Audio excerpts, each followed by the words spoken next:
Bienvenue sur Analyse du Monde, la chaîne dissidente qui donne des informations peu connues et multithématiques.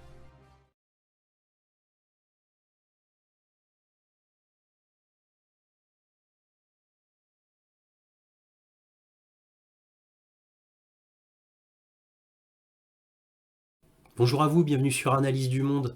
Comme d'habitude, si cette vidéo vous plaît, un petit pouce, un abonnement, un commentaire pour me dire ce que vous en avez pensé. Ça va m'aider beaucoup à être plus visible.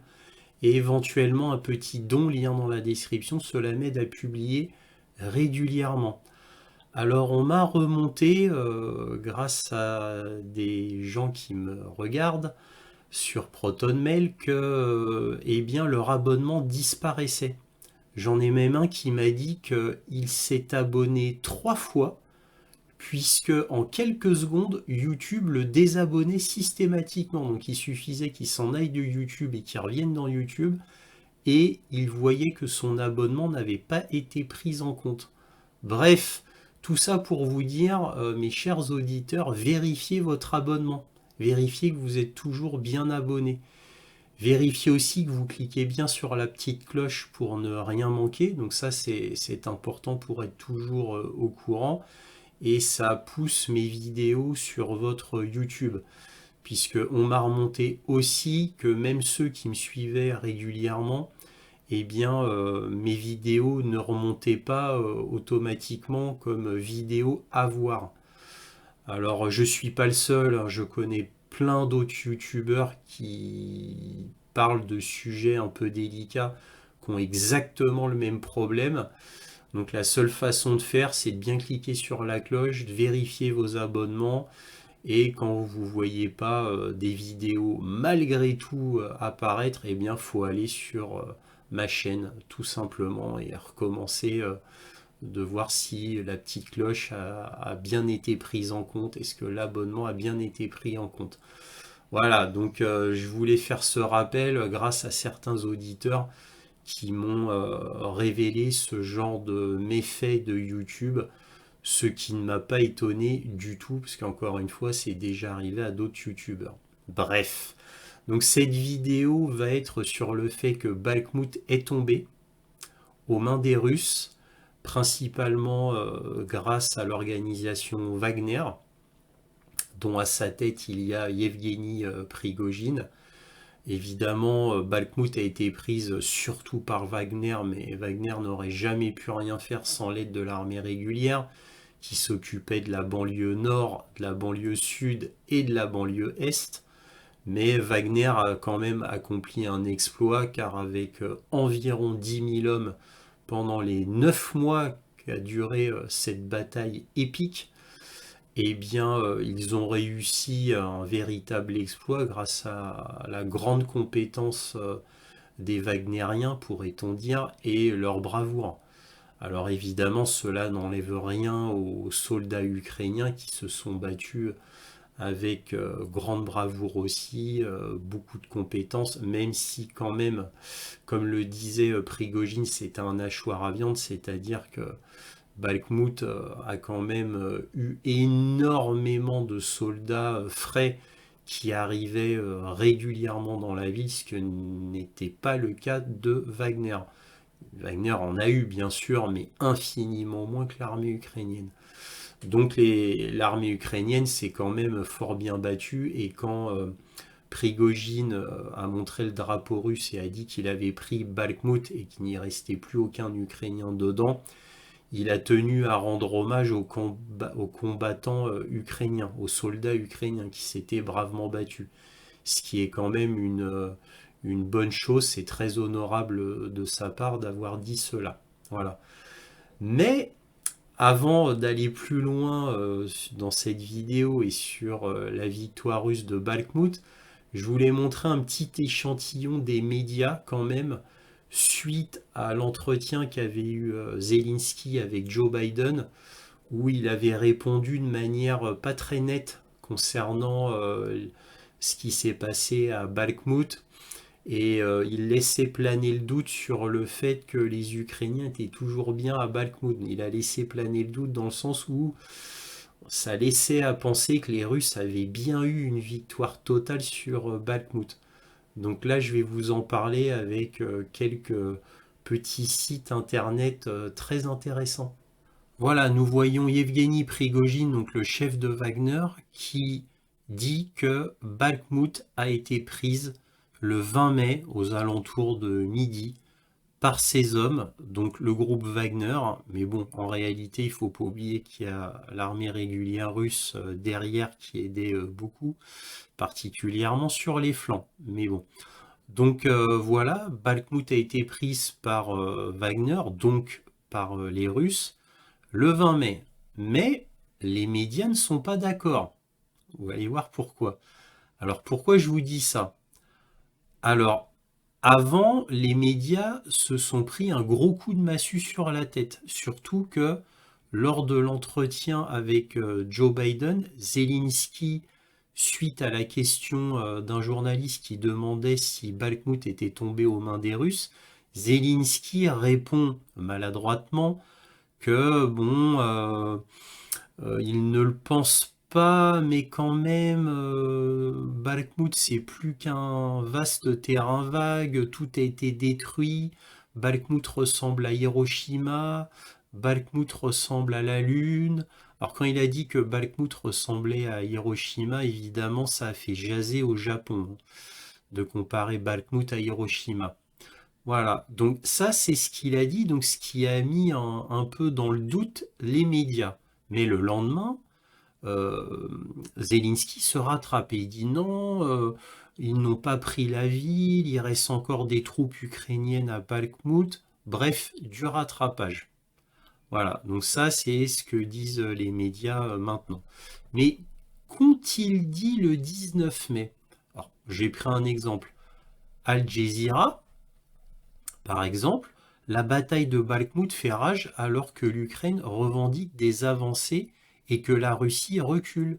L'Institut pour l'étude de la guerre, donc l'ISW en anglais, qui est une organisation américaine créée par le département de la Défense et qui ne sert qu'à faire de la propagande concernant l'évolution de la guerre. Voilà, ça a été créé que pour ça. Hein. Donc, l'Institut pour l'étude de la guerre affirme que les forces ukrainiennes ont pris l'initiative tactique et gagné du terrain dans les contre-attaques de Bakhmout. Et ça, c'est le 19 mai. Vous voyez?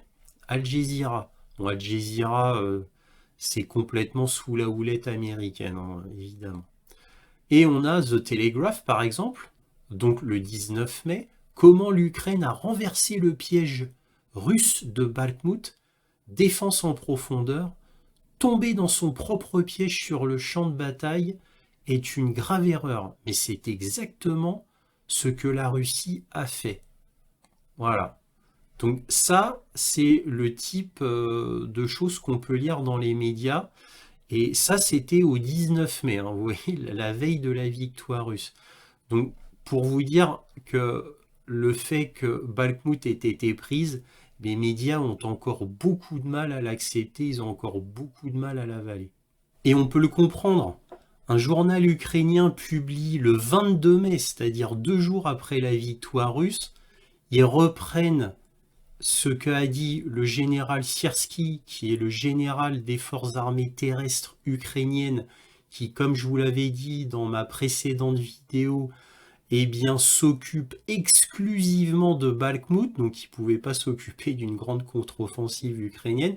Lui s'occupe exclusivement de Bakhmout. Vous imaginez un général comme ça, juste d'une petite ville, c'est ridicule. Mais bon, c'était pour juste vous montrer à quel point Bakhmout était vital, capital pour le gouvernement ukrainien. Alors, il publie le 22 mai ce que disait le général Siersky le 16 mai. Les Wagnériens se sont glissés dans Bakhmout comme des rats dans un piège. Voilà. Donc déjà, Siersky, lui, emploie une formule choc en disant « Ah ah, nous, les Wagnériens, ils sont tombés dans notre piège, ils sont faits comme des rats. » Voilà. Alors ça, c'était le 22 mai, mais qui reprenait ce qu'avait dit le général Siersky le 16 mai. Ensuite, on a The Telegraph, l'inénarrable The Telegraph, les combattants de Wagner comme des rats dans une souricière à Bakhmout. Ça, c'était le 18 mai. Hein. Voilà. Sur NPR, Zelensky dément les affirmations de Moscou selon lesquelles les forces russes occupent Bakhmout le 21 mai, le lendemain de la victoire russe. Hein. Voilà. Mais le 20 mai, Zelensky n'avait pas dit ça. Il était mal. Il disait oui, ouais, la Bakhmout, c'est comme Hiroshima. Bakhmout, tout est dévasté. Il n'y a plus rien à Bakhmout. Voilà. Mais le lendemain, il se reprend. Le Monde, du 22 mai, c'est-à-dire 2 jours après, l'Ukraine dément la perte de Bakhmout au profit de la Russie. Samedi soir, le président russe Vladimir Poutine a félicité le groupe mercenaire Wagner et l'armée nationale pour leur prétendue capture de la ville de l'Est de l'Ukraine. Prétendue. Voilà. Bon, le Monde reprend la nouvelle de l'AFP, puisque je rappelle qu'en France, tout ce qui est dit dans les médias est repris de l'AFP, l'agence France Presse. Voilà. Pour Ukrainska Pravda, qui est un des grands journaux ukrainiens, voilà, le 21 mai, le lendemain, le dimanche, les forces ukrainiennes encerclent à moitié Bakhmout. Les troupes russes doivent passer à la défense. Le vice-ministre ukrainien de la Défense dit cela. Voilà, traduction évidemment du russe Google, hein, vous comprenez. Donc voilà, les forces ukrainiennes encerclent à moitié Bakhmout. Les troupes russes doivent passer à la défense, dit le vice-ministre ukrainien de la Défense. Voilà, le 21 mai. Business Insider Netherlands, c'est-à-dire un grand journal des Pays-Bas. Voilà, alors accrochez-vous, le 22 mai, hein, les Pays-Bas. Comment la Russie apprend enfin de ses erreurs militaires sur le champ de bataille et pourquoi l'Ukraine a encore une chance avec une contre-offensive. Voilà, voilà ce que dit Business Insider Netherlands 2 jours après la victoire russe, qui est confirmée maintenant par le monde entier. Hein. Mais bon, c'est comme ça. Voilà, bon, c'était mon dernier florilège de site internet concernant cette victoire russe à Bakhmout et ce qu'en disent après les médias occidentaux. Bon, alors maintenant, on va passer à la conclusion qui, j'en ai peur, sera assez longue. Alors, Bakhmout est tombé, mais cela ne veut pas dire que les soldats russes, ça y est, ils ont gagné la guerre. Non, loin de là, il y a encore beaucoup de soldats ukrainiens vers l'ouest de Bakhmout, donc par exemple Tchassivyar, Kramatorsk, Slaviansk, bref, ce n'est pas fini. Donc il y a encore énormément de travail. Mais en tous les cas, c'est une victoire énorme pour les Russes, bien évidemment. Ils ont de quoi être fiers, surtout le groupe Wagner, bien sûr. Et pourquoi malgré que les médias disent maintenant que Bakhmout n'a absolument aucune importance, en fait, Bakhmout revêt une énorme importance logistique car c'est un hub ferroviaire et routier extrêmement important et c'est pour ça que les Ukrainiens y étaient si attachés et il ne faut pas oublier que Zelensky à 2 reprises à des journalistes anglophones avait bien dit que Bakhmout était très important pour lui, qu'il ferait tout pour la sauvegarder, tout simplement parce que c'était un symbole. Lui, il a parlé que du symbole, il n'a pas parlé du coup du hub logistique ou d'un avantage militaire. Non, non. Lui, il a dit que Bakhmout, c'est un symbole, c'est le symbole de l'Ukraine. Si Bakhmout tombe, c'est l'Ukraine qui tombe. C'était ses mots. Hein. Alors lui, il fallait absolument pas que Bakhmout tombe.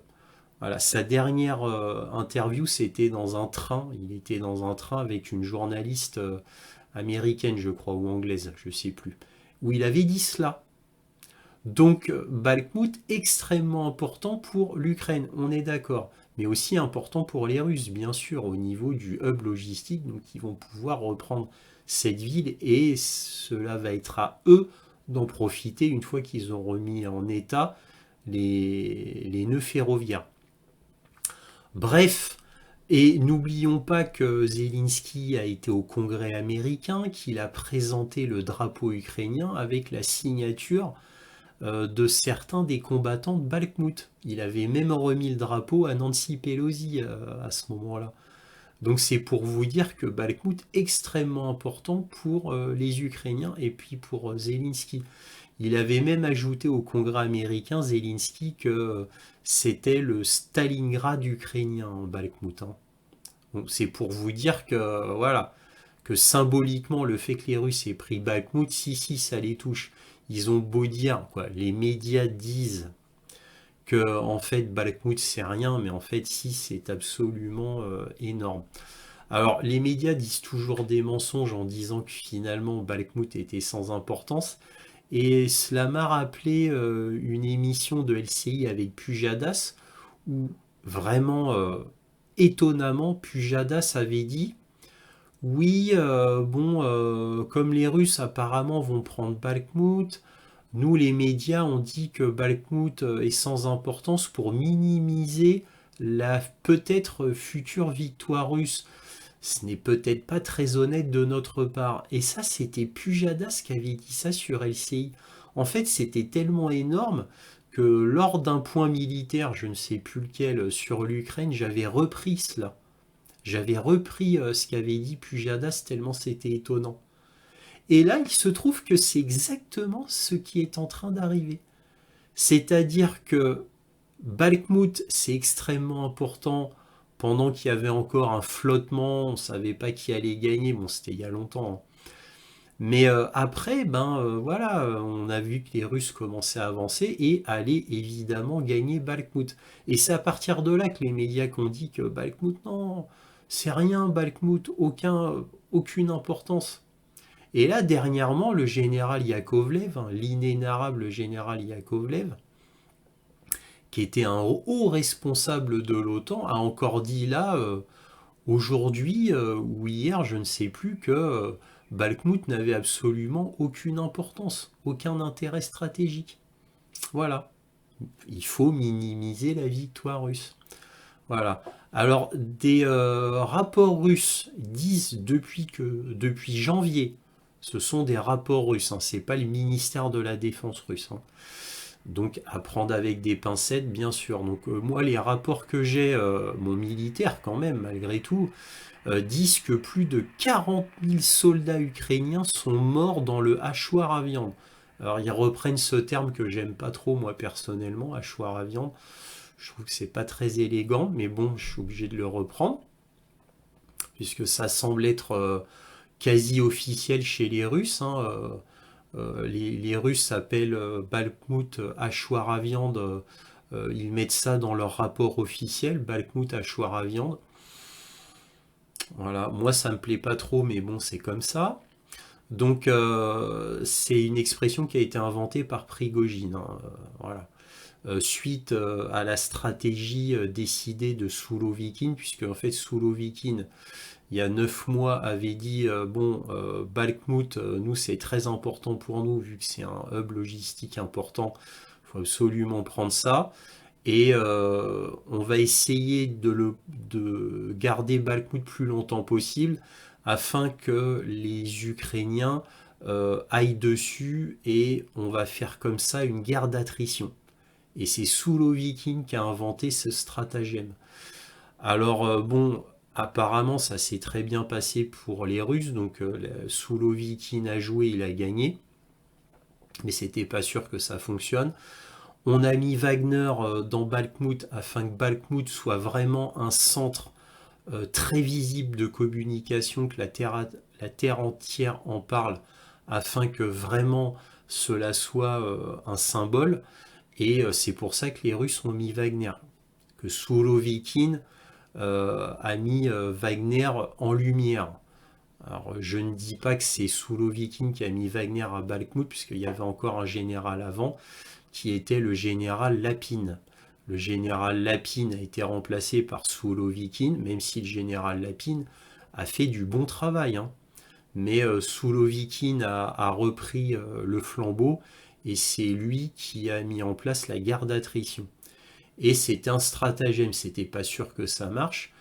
On a mis en lumière Wagner et Prigojine surtout, afin qu'ils fassent beaucoup de communication et qu'ils divertissent en gros les Ukrainiens qui se focalisent vraiment sur Bakhmout. Cela permettait aux forces russes de faire en sorte de consolider toute la ligne de front, de pouvoir faire des tranchées anti-tanks et de pouvoir mettre les fameuses dents de dragon.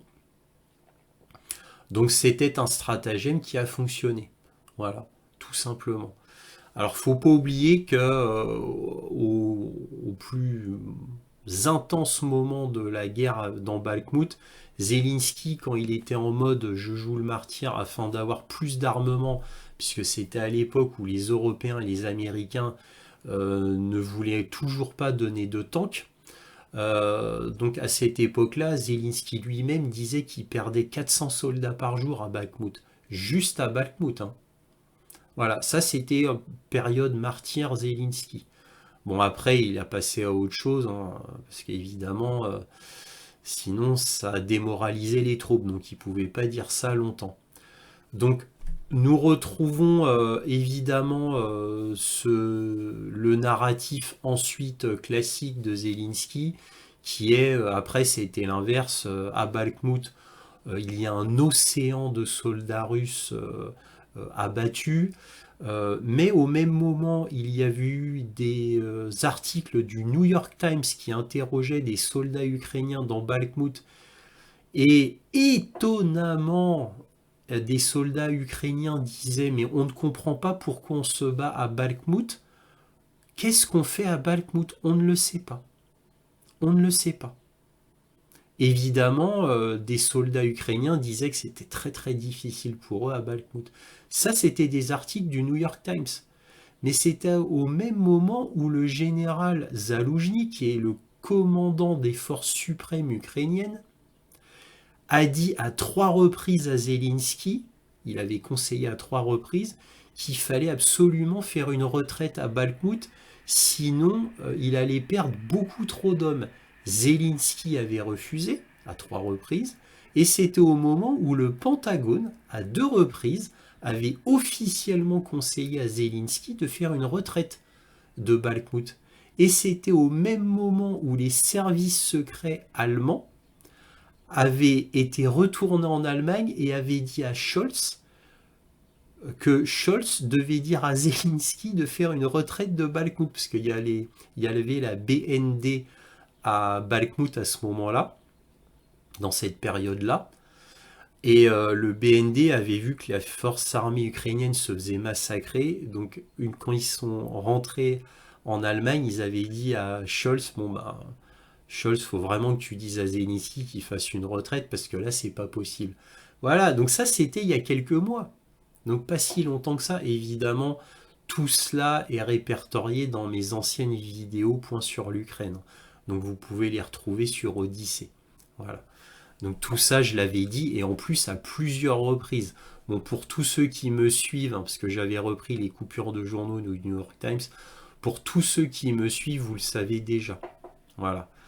Alors, ce narratif, donc, bon, maintenant il faut savoir que les journalistes de nos jours ne sont plus là pour donner des vraies informations au monde, mais pour simplement faire passer une idéologie et des informations fabriquées afin de modeler l'esprit des gens à leur idéologie suprémaciste occidentale, états-unienne pour parler clairement, et pour faire passer le progressisme-wokisme. Voilà, donc les journalistes occidentaux ne sont plus là pour informer, ils sont là pour faire passer une idéologie dans le peuple, c'est-à-dire influencer le peuple à cette nouvelle idéologie venant des États-Unis. Les journalistes occidentaux maintenant sont payés à faire ça. Ils sont plus payés à dire la vérité ou donner des vraies infos. Tout du moins quand ça concerne des informations sensibles de politique et surtout de géopolitique. Alors vous vous doutez bien en période de guerre, en plus, là la propagande c'est encore pire. Bref, bon, Bakhmout a été prise et l'Ukraine, donc les journalistes occidentaux, puisque tout cela maintenant font maintenant plus qu'une seule entité. Hein. L'Ukraine, je vous rappelle, est entre les mains des Occidentaux principalement des Américains, voilà, et même maintenant de BlackRock en plus. Donc les Ukrainiens donc sont dans le déni, alors, comme je viens de vous le dire, les journalistes occidentaux, et tout comme ce fut le cas de Mariupol et de Soledar. Parce que Mariupol, c'est pareil, aucune retraite. Les Ukrainiens, eh bien, eux étaient pris comme des rats dans leur bunker à Mariupol. Oui, parce que vous vous souvenez, là, je vous ai dit tout à l'heure que le général Siersky avait dit que les Russes étaient pris comme dans des rats à Bakhmout. Vous voyez qu'il y a toujours une inversion accusatoire. On inverse toujours les rôles. En fait, il suffit d'inverser. Vous prenez l'exact opposé de ce que disent les Ukrainiens et vous aurez la vérité. Voilà, tout simplement. Inversion accusatoire.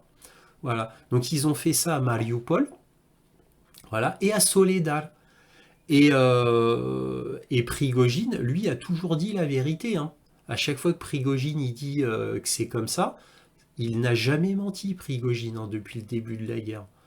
Donc c'est peut-être, il a fait preuve d'une insubordination colossale vis-à-vis du Kremlin, donc surtout du ministère de la Défense russe et de Gerasimov. Et à mon avis, il va en payer le prix à la fin de la guerre, Prigogine, mais il n'a jamais menti. Voilà. Prigogine, il a beau avoir un caractère flamboyant, un gros parleur, on va dire, mais il ne ment pas. Par contre, il peut se fourvoyer, ça c'est sûr. Et il sait fourvoyer à plusieurs reprises. Il s'est fourvoyé. Et a même insulté l'armée russe d'ailleurs en disant à un moment donné que l'armée russe avait fui sur les flancs de Bakhmout. Mais ça, c'est parce qu'il a mal été informé. C'est ma conviction, hein. Je ne connais pas la vérité pure, évidemment. Ce n'est que mon humble avis. Mais connaissant Prigogine, il s'est fourvoyé. Mais il ne ment pas, intentionnellement tout du moins. Voilà. Donc on a eu le même narratif avec Mariupol et Soledar. Et il a fallu 2 semaines aux médias pour que, enfin, ou une semaine, ça dépend, une semaine pour Mariupol, 2 semaines pour Soledar, pour enfin admettre que ça a été pris par les Russes. Ça fera la même chose avec Bakhmout. Alors on peut noter que du côté russe, il n'y a eu aucune annonce triomphaliste, ce que n'aurait pas manqué de faire Zelensky si Bakhmout avait été prise par les Ukrainiens. Donc vous voyez, côté russe, il y a quand même une certaine dignité. Il n'y a pas de triomphalisme. Voilà. Et les Russes savent que le chemin est encore très long avant la victoire totale, nette et absolue. Il y a encore beaucoup de chemin. Hein. Donc, cette victoire russe est très importante parce que pour les Russes, elle est très importante. Ça, c'est certain, puisque ça va démoraliser, bien évidemment, une armée ukrainienne qui était déjà très démoralisée. Parce que sur le terrain, les Ukrainiens savent très bien ce qui se passe, bien évidemment. Donc les soldats ukrainiens vont être très démoralisés. Les Ukrainiens en général vont être très démoralisés. Et les troupes russes vont être remoralisées. Alors eux, ils vont avoir un moral encore plus haut, parce que enfin, avec assez peu de victimes côté russe, ils ont eu une grande victoire. Alors que les Ukrainiens, ça a été un hachoir à viande pour eux. Les Russes disent environ 40 000 morts depuis janvier. En gros, peut-être entre 60 000 et 80 000 morts à Bakhmout depuis 9 mois, c'est-à-dire depuis le début de la guerre à Bakhmout. Donc les Ukrainiens ont eu énormément de pertes. Ils ont eu un Zelensky qui a jamais voulu faire de retraite. Et pourquoi à la fin ? Pour une humiliation, pour une défaite énorme face à un symbole énorme. Parce que c'est Zelensky qui a créé Bakhmout, le symbole de Bakhmout qui était l'équivalent de l'Ukraine, qui était l'équivalent de la guerre à gagner. C'est Zelensky qui a fait de Bakhmout un symbole. C'est pas les Russes. Donc il a joué, il a perdu. Il a voulu en faire un symbole et il a perdu. Lourdement. Très lourdement. Et Zelensky a énormément de sang sur ses mains, des pauvres Ukrainiens. étant donné que Zelensky a refusé d'écouter son général en chef Zaloujny, qui, petite parenthèse, ça fait maintenant 12 jours que Zaloujny a disparu des écrans radars.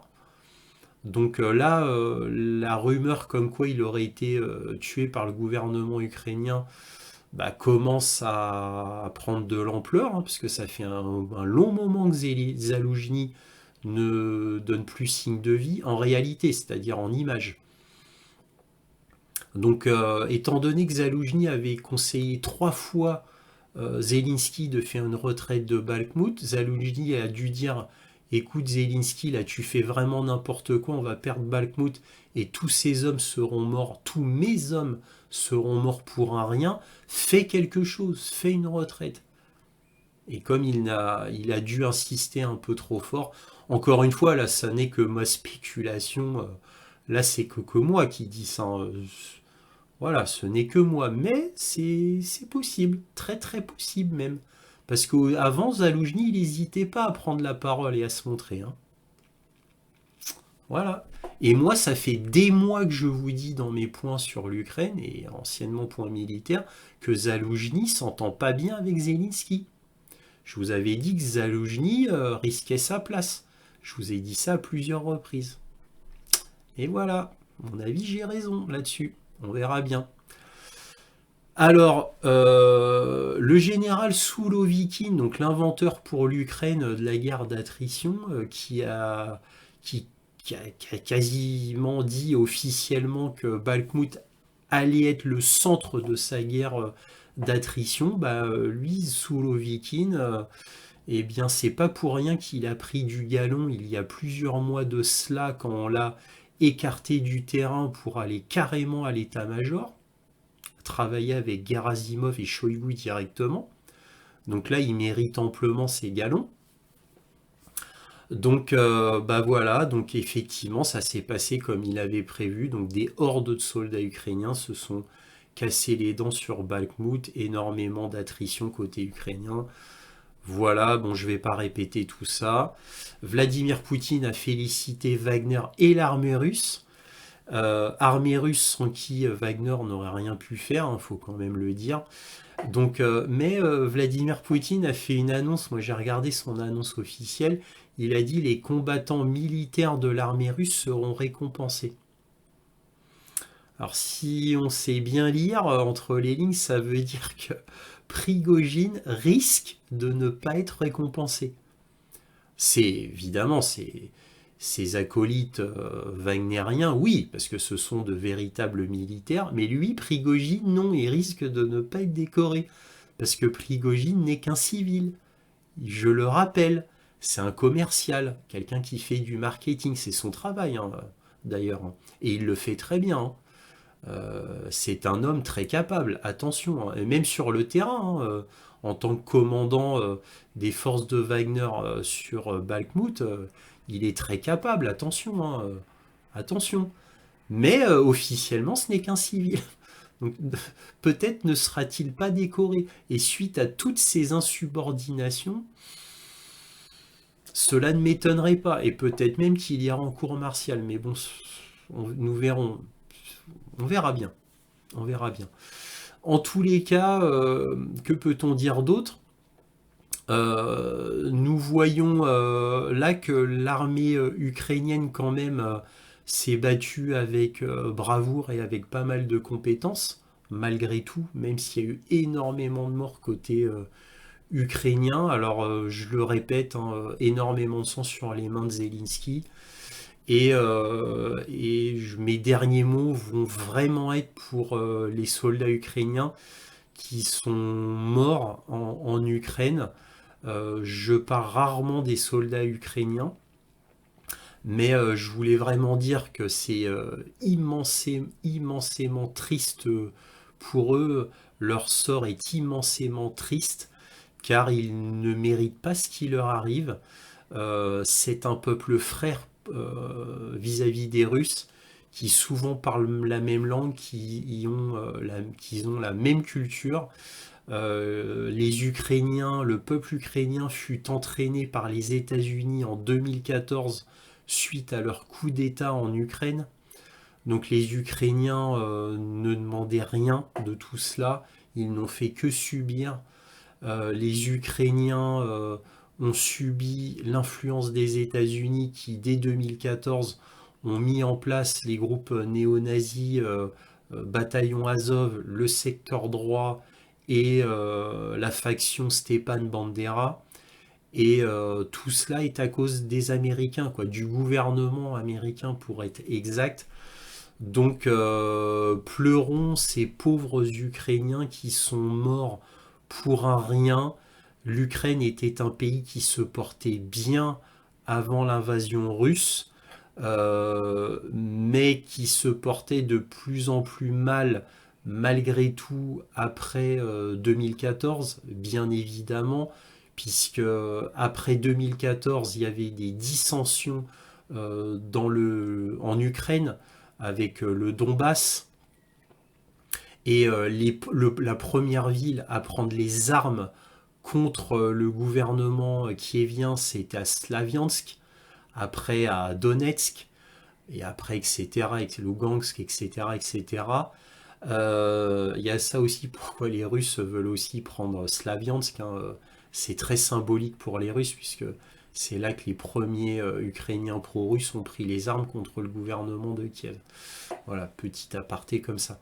Donc l'Ukraine se portait assez bien économiquement, même au-delà de 2014. Il y avait une sorte de scission, une petite guerre civile qui se faisait au sein de l'Ukraine, qui après a augmenté crescendo et est devenue une grande guerre civile. Mais ça restait confiné à l'est de l'Ukraine et économiquement, l'Ukraine se portait bien, de mieux en mieux même. Donc, et ensuite, que s'est-il passé? Il y a eu l'élection de Zelensky. Zelensky a été élu pour faire la paix avec la Russie. Il a été élu exclusivement pour ça. Il ne faut pas oublier que Zelensky n'est rien, n'est personne, n'était qu'un comédien en activité quand il a été élu président, un comédien en activité qui faisait des séries et des films, qui faisait des shows, des spectacles d'ailleurs ridicules, voire même, je vais pas dire le mot de peur d'être censuré par YouTube, donc je dirai rien, mais vous m'avez compris. Donc Zelensky vraiment faisait des sketchs scabreux, étant lui-même homosexuel et voire bisexuel. Bref, en Ukraine, religion orthodoxe, c'est extrêmement mal vu. Il était très mal vu dans tout l'est de l'Ukraine et il devient président tout simplement parce qu'il promettait la paix au peuple ukrainien. Et les pauvres Ukrainiens élisent Zelensky et ils se font profondément trahir par Zelensky qui, au lieu d'apporter la paix, a fait tout l'inverse et a apporté la guerre. Il a apporté la guerre, pas parce qu'il voulait la guerre, Zelensky, non, non, il voulait vraiment la paix. Et c'est pour ça qu'au 26 février, il s'était assis à la table des négociations avec la Russie pour négocier une reddition. Mais ce sont les Américains qui ont insisté afin qu'il ne fasse pas de négociation avec la Russie. Lui voulait faire la paix. Et puis après, Zelensky, après, évidemment, hein, faut pas oublier que c'est un homme très corrompu, ambitieux, c'est pas un héros, hein, Zelensky, hein.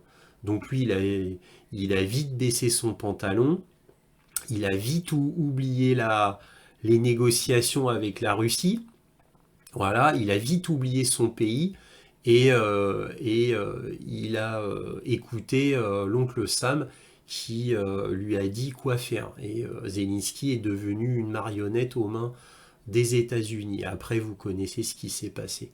Donc moi, personnellement, j'ai envie de vous dire, pleurons le pauvre peuple ukrainien, pleurons les pauvres soldats ukrainiens qui n'ont fait que subir tout ce qu'on leur a fait subir du fait de leur gouvernement et uniquement de leur gouvernement, avec plus loin le marionnettiste en chef, c'est-à-dire le gouvernement des États-Unis.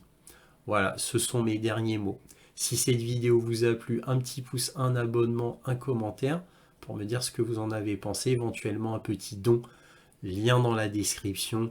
N'oubliez pas de vérifier votre abonnement. parce que YouTube apparemment désabonne mes auditeurs. N'oubliez pas de cliquer sur la petite cloche pour ne rien manquer. Et merci à tous de votre soutien à Analyse du Monde, qui s'appelle Réinformation sur le monde sur YouTube. Voilà, enfin et toujours, soyez curieux.